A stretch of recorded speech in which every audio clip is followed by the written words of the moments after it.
Asia cup হলো সেই সোনার হরিণ যা বাংলাদেশ ছুতে গিয়েও ছুতে পারেনি। তিনবার ফাইনালে উঠলেও বারবার তীরে এসে তরে ডুবেছে। ৩৯ বছর ধরে টাইগার বাহিনী এশিয়া কাপ খেলে কি পেয়েছে আর কি হারিয়েছে বিস্তারিত জেনে নিন। ১৯৮৬ সালে বাংলাদেশ প্রথম এশিয়া কাপ খেলে। সে আসরে মাত্র ৩টা দেশ অংশ নিয়েছিল, শ্রীলঙ্কা, পাকিস্তান ও বাংলাদেশ। বর্তমানে জাতীয় দলের প্রধান নির্বাচক গাজী আশরাফ হোসেন লিপুর নেতৃত্বে সে আসরে বাংলাদেশ ২ ম্যাচের দুটিতেই হেরে তৃতীয় হয়েছিল। এরপর ১৯৮৮, ১৯৯০, ১৯৯৫, ১৯৯৭ এবং ২০০০ সালের এশিয়া কাপের আসরগুলোতে বাংলাদেশ একটা ম্যাচেও জেতেনি। দীর্ঘ অপেক্ষার পর ২০০৪ সালের এশিয়া কাপে সেই কাঙ্ক্ষিত জয়টা আসে। শ্রীলঙ্কার মাটিতে অনুষ্ঠিত সে আসরে হাবিবুল বাশারের নেতৃত্বে বাংলাদেশ তাদের ক্রিকেট ইতিহাসে এশিয়া কাপের প্রথম জয়টি তুলে নেয় নবাগত হংকংয়ের বিপক্ষে। এই জয়টি ছিল ১১৬ রানের বিশাল ব্যবধানের, ফলে বাংলাদেশ প্রথমবার সুপার ফোরে ওঠে। যদিও সেই আসরের বাকি ২ ম্যাচে ভারত ও শ্রীলঙ্কার বিপক্ষে বাংলাদেশ হেরেছিল। এরপর ২০০৮ সালে পাকিস্তানে আয়োজিত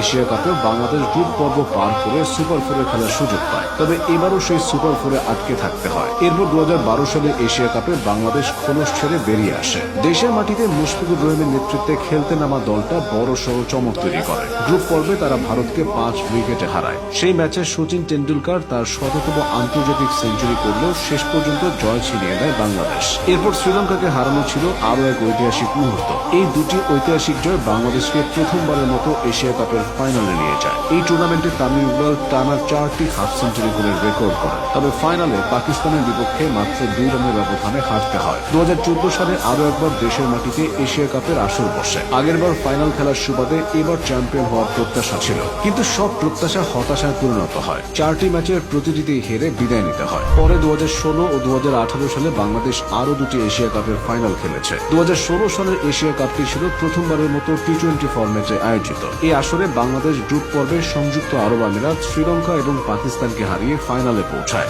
ফাইনালে তাদের প্রতিপক্ষ ছিল ভারত, যারা গ্রুপ পর্বে অপরাজিত ছিল। বৃষ্টিবিঘ্নিত সেই ম্যাচে বাংলাদেশ ১২০ রান করে, যা ভারত সহজেই ৮ উইকেটে তাড়া করে জয় পায়।